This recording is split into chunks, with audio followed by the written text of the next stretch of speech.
This is a call for an uprising. Welcome to today's show. What a tragic day it is. I know a lot of people out there are mourning today and very emotional, very upset after the passing of Barbara Crowley, better known by her alias, Barbara Bush. And all you could do is really hope that Barbara repented before she passed and found salvation through Jesus Christ. But I'd have to say, the odds of that are pretty much slim to none. But hey, never say never. But I have a feeling that right now, Barbara's getting her wish. What Barbara wanted, like all these Satanists want. They want to reign in hell, and they're going to love life in hell. And these people are out of their minds, but they're coming for you, Barbara. They're coming to get you, Barbara. Stop it! You're ignorant. They're coming for you, Barbara. Stop it! You're acting like a child. They're coming for you. Look, there comes one of them now. He'll hear you. Here he comes now. I'm getting out of it. John.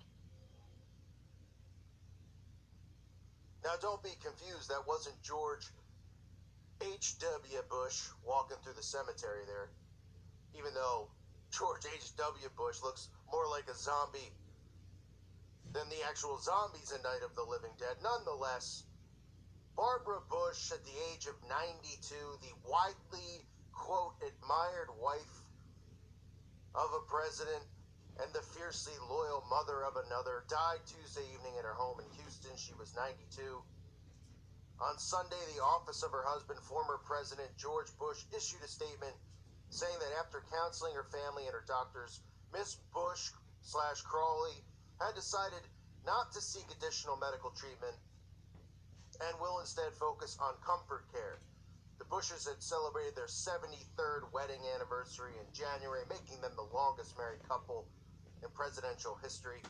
Miss Bush had been hospitalized with pneumonia in December 2013. She underwent surgery for a ulcer in 2008 and had heart surgery 4 months later.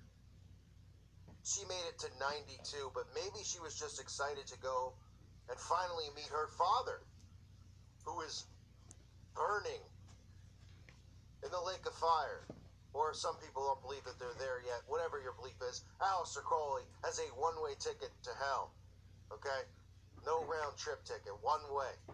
So maybe she wanted to go and finally unite with her father.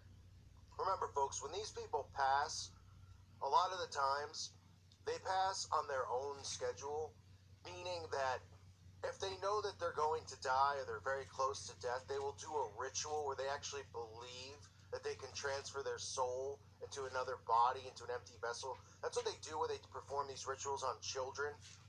You know, they put them through the trauma-based mind control, they rape them, they abuse them, and they actually believe that they can take possession of their soul. And that's how they carry and keep a lot of these bloodlines going, in addition, obviously, to giving birth through incest and other disgusting things that they do.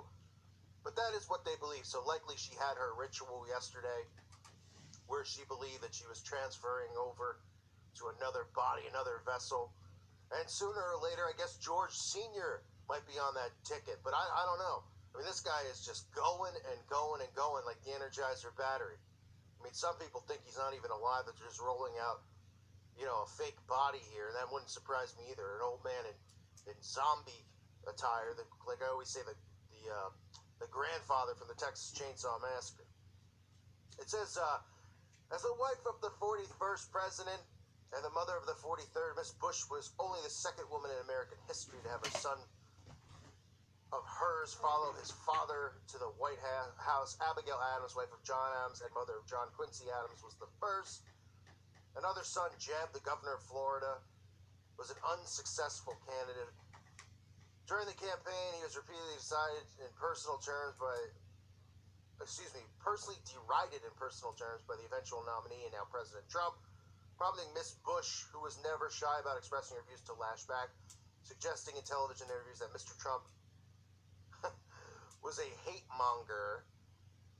Now they just go on to talk about more so her life than her actual passing, more so about her relationship with George Sr. and of course, they push the philanthropy, the things that these people do. Remember, the things that all of these Satanists do while they're here, we should all just be bowing down. Because every one of them happens to be a philanthropist, remember. Every one of them is just giving to charity and doing all this stuff. No one's looking and seeing what they're really doing behind closed doors. Oh, she did, look, I mean, talking about how much she did for Hurricane Katrina, even though, yeah. We won't even get into that because I don't need to get my video flagged. But who's responsible for that? And weaponizing weather and stuff with her son. Sure, yep, she's a real philanthropist. So, I guess you can add another person to that list.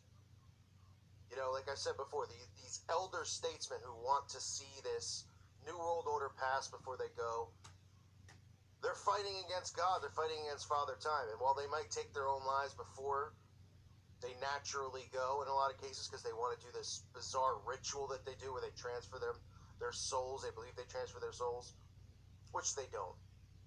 Okay, these souls are going straight to hell. But their time is running out. You know, Kissinger, Bush Sr., all these guys, their time is running short. They're trying to usher this in. And that's one of the reasons I fully believe that we've seen so much stuff happen so fast over the last couple years. You know? A lot of it has to do, too, with the youth out there, the younger politicians, younger bloodlines to these people, and how they're, you know, just as sloppy and lazy as most of the people out there we point a finger at and say, look at these people. With their technology, they're falling off cliffs playing Pokemon, they don't know what's going on.